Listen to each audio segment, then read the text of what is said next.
Hey tamers, welcome back to the channel. I hope you all are doing well.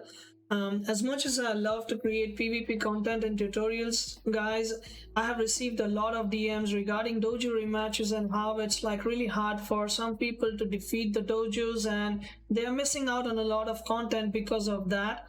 And these are mostly a lot of new players, a lot of PvE players who are not that good at PvP, or they just don't know much about how to pick, how to ban, and how to get that thing done for the week. So I think it's time for that issue to be addressed right away, and I think by the end of this video hopefully you will understand how to do a pick ban against dojos, how to clear them effectively each week without much issue. So before we get into the nitty-gritty of the dojos, if you like the content that you are seeing right now and you want more of these or have suggestions for more videos, feel free to hit that like button and smash the subscribe button to get notified of the uploads. And let's get into the video, guys. So this is the team I have for you guys, but before I show the team, there are some things that you guys need to understand. The first thing would be, what is your win condition like? Let me show you the team. So this is the team right now that we are going to play for this dojo rematches and the tutorial itself. So for this, the win condition that we are going to use is going to be a Yovlar. So once you know your win condition, you need to know, like, the second point that comes in is which of your Temtems are necessary for this. So for your win condition, the only necessary thing you need is a Kino. So Kino is something you need until Yovlar is buffed a bit, and then all you need to know is which enemy team Temtem will counter your win condition. So in this scenario it will be a mental Temtem. So if you simply see a mental Temtem on the other side, just ban it. But most of the dojos, they don't have it, and if they do, then it's only one or two, so you can ban them out pretty easily. Now after that, it comes all down to the picks and bans, so I'll explain that later on, but let me get into the team itself first on how it's gonna work. So first of all, let me put this thing right now that you do not need to have perfects of these, but I highly recommend that you TV train them. So having a Yovlar full attack 500 or 495 is something I recommend so that you can do maximum damage. So having just good points in HP and attack would be good enough for this. And same with the fish, I recommend 131 speed, but it's not compulsory. You can just have a max attack, max HP fish. But again, HP on fish does not matter because the dojos, they have a bug right now that they do not attack the fish no matter what. So we will be using that as well. And Crema, if you are seeing this, then you guys can hopefully fix this with a patch as well. So this is not for abusing, guys, it's just for helping new players. But yeah, you guys can fix it up as soon as you see that as well. But right now, as of right now, they are not attacking the fish, so that is one thing. And then we need a Kino. So Kino can be any stats. His purpose is basically to die in this for us to win the dojo rematch. And one more important thing that we need is you need 2 toxic Temtems. That's the very important key part in this. So for me, it's gonna be Gulder and Wolaren. So Wolaren will be banned on most of my dojo rematches, but Gulder is the one that I will run. So you can run Gulder, you can run Calibis, Mashuk, Noxalotl, or any other toxic. Just make sure that that toxic is not weak to water in case of Sophia. So yeah, don't take something like Acronox. So once you're good with that, I think that pretty much covers the basis of this, and I'll explain the rest inside the match itself once we get in the pick ban on how we do it and what are your aims for this matchup or these dojos. They can apply on everything. So let's make our way to the dojo and then let's see what we can do next. And if you guys have any questions, if you guys have any doubts at all, you can feel free to join our Discord and ask questions there. We are more than happy to help. And if your problem is regarding that you don't have the good Temtems for that, then you can always add me on Discord or catch me live on Twitch. My second account almost has 190 plus 5 SV Temtems that I give away for free to any new player that approaches me. You can just ping me on Discord and just tell me you need some Temtems, and I can give that to you for no cost at all, because Legacy as a community, we gather all these free 5 SV Temps for new players and we distribute them. So alright, that's pretty much on one side. So without wasting any further time, let's get right into the match itself.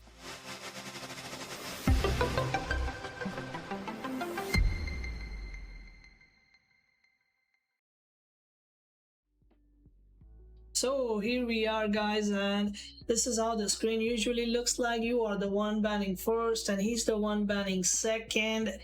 So all you have to do is first ban should always be something that counters your win condition. So Yovlar's is your win condition, and the one that counters it is probably mental. So there's not a single mental in this. So what you will be banning would be either something that you prefer or something that you just don't like. I guess in this scenario, for me, I don't like race because it ruins my calculations. Even though it's just a dojo, I like to be on point with my calculations. So let's just ban this race right now. The first pick is very important, guys. I will put this 100 times. Please first pick Kinu for this strategy to work. And the reason I say that is how the AI works is that when you lock in a Kinu, the next two picks that he will make is going to be 100% the counter of Kinu. So in this case, it's gonna be Mastion and Nidrasil, or Nidrasil and Mastion. It's gonna be that, I can tell you. Let me see now. So yeah, it is Nidrasil and Mastion. Now that it is done, what you do is you take Yovlar because that is your win condition. So once you take Yovlar in, he will ban another one. So I believe he will ban another toxic, so that's why I swapped the Gialis with the Mushuk in this scenario, just to show off what I wanted to say with the strategy. You can absolutely use Gialis, it's completely fine. So let's go ahead and pick Yovlar and see what happens. And he banned another toxic, so that is that. And we have our Gulder open. So let me go ahead and select the ban. We can decide again whichever we want. So the most annoying ones are probably Pigapig and Cernive. So I would just not like the Bamboozle spam or the Cernive stacking up, but Fish and Yovlar can take care of them. So let's just go ahead and ban Cernive and then Gulder. So once the bans are done, you don't need to worry about anything because you're getting your picks anyway. So take the Firefish. And then last but not least, take the Momo. So if you have this 5, you can usually win every single dojo fight regardless of the scenario. And this is what I'll explain now, how it works and how to get it, like how to pilot the thing. It's very simple, guys. You just need to understand how the AI works, and once you know, you can pretty much close your eyes and still clear the dojo pretty easily. So take a look at this now.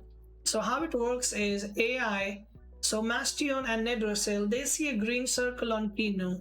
And as long as the AI sees a green circle, they do not back out. Instead, they attack it. So they are both going to double in on Kinu, and we have to take advantage of that. So far, what we have is we got a buff on Yovlar already, and we just swap Kinu out now for a Gulder. So once we do that, Gulder is going to take that thing like a boss and probably heal up as well. So that's not a problem anymore. So we need to do show off on turn 100% and get the Yovlar on +1 attack, +1 defense, +1 special defense. And that is first part of our setup, because that is absolutely important to get that setup done. As you can see, Gulder just healed up because of the trade. Mastion will of course hurt it a bit. And yeah, it is of course supposed to do it, so it will do that. Now the thing is, probably something is either running away or it stays there. Now from here onwards, you have two options depending on what is in front. If they have something that's threatened by Gulder, that might actually swap out. If not, then what happens is they will stay there. So what you need to do now is you need to swap this for the Kinu again and get the buff on this. And the way AI will work now is AI knows that the Guldo is not taking damage from Nidrasil, so Nidrasil will attack the Gulder. That's 100% confirmed. It will attack the Gulder. So you will attack the Mastion because you don't have anything in back that actually kills Mastion other than the fish. But fish always wants to come in when it's an empty spot. I repeat, never bring the fish in on a full spot or a swap. You need to bring fish in on an empty spot. When something dies, that's when the fish comes in. Till then, there's no fish that is coming in. So with that being said, let's go ahead and Savage Suplex this Mastion. I mean, if I really want, I can just keep both of them in, but I want another buff on Yovlar, like literally right now. I want to make it +2. So let's bring that in and Savage Suplex this.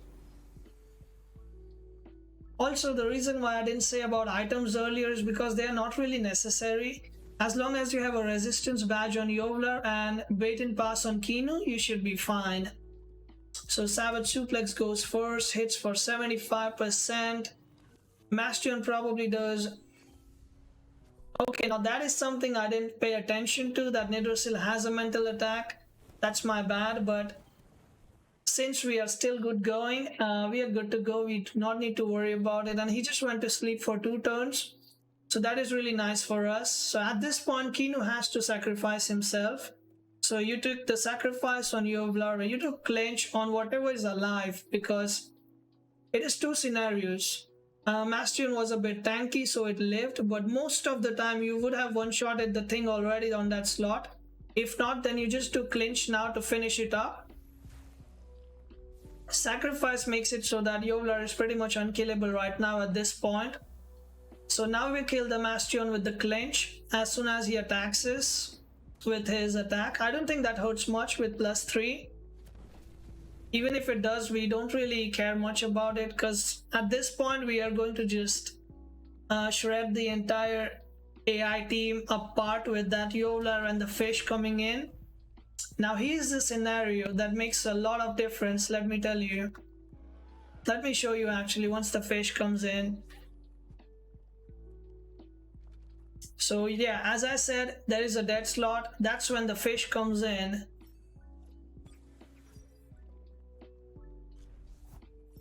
Now, the important part about the fish, guys, the AI never attacks the fish, never. So they are both going to double lane on this Yovlar, 100%. They will not attack the fish. So fish is basically free to do Quetzalenos right now, left and right. So whichever thing you see as a green circle, just Quetzaleno that. And one thing important is that you absolutely need 71 stamina on fish. So that is 114 points in stamina, because it lets you do 3 Quetzalenos back to back. So let's go ahead and do that and see how it goes. So Quetzaleno here, Savage Suplex over there. And it's pretty much tapping right now. It's like, yeah, start tapping buttons. And look at how the damage goes now. And it's basically like that, 100 to 0 for most of the Temtems. It's barely some that survived that. So this is actually my mistake. I didn't look at the narcoleptic hit and I let it in. Otherwise, Yovlar would not have taken this much damage at all whatsoever. So that was my bad, my mistake. But other than that, we should have this matchup in quite a breeze right now. So let's just do that. You can either attack again or just swap it out for a Momo, Undermine. You have countless options right now, to be honest. So let's just go ahead and swap the Momo in to have the Undermine ready for next turn. And as I said, they do not attack the fish. So fish is just going to keep attacking. It does not really care. It keeps attacking. You need to swap between Momo and Yovlar to keep the synergy there. And that's pretty much it, guys. It's pretty simple, straightforward thing. It works. It is small, it is simple, but it works. It is effective and it works. And at the end of the day, that's all that matters, right? So let me go ahead and finish this match while you can take a look at it on how it goes. I'm just pretty much tapping buttons. I don't need to use or think much about it at all. It's just tapping buttons now at this point, because they are handicapped right now. They can't really do much.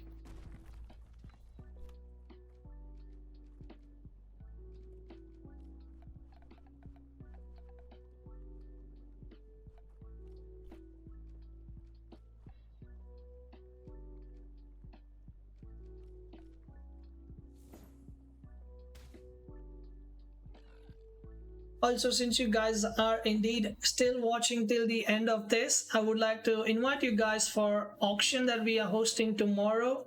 So if you're watching this video when the date was uploaded, we host auctions on Thursdays, so feel free to join them up if you would like. And as I said, next up, just bring the Yovlar back in, do a clinch, do a savage suplex, and that should be pretty much it for this dojo. And if you would like to see one more example of me playing this team again, I'm uploading another video right after this, doing another dojo with the same team, and I'll try to go over it again. In case you think it doesn't work, I'll just put another one right after this and I'll explain it there again if you would like to take a look on it. And it's pretty much the same thing, guys. It's pretty simple, straightforward stuff. It's really nice, really easy. If you like what you see, then hit that like button and let me know in comments, guys, if you have any other strategy that you guys have been using. Let me know in the comment section below on what is your strategy on defeating these dojos, and I would be more than happy to read them, and if they are something better than mine, I can definitely go ahead and make a video on that as well. But until next time, I'll see you guys around and have a great day, tamers.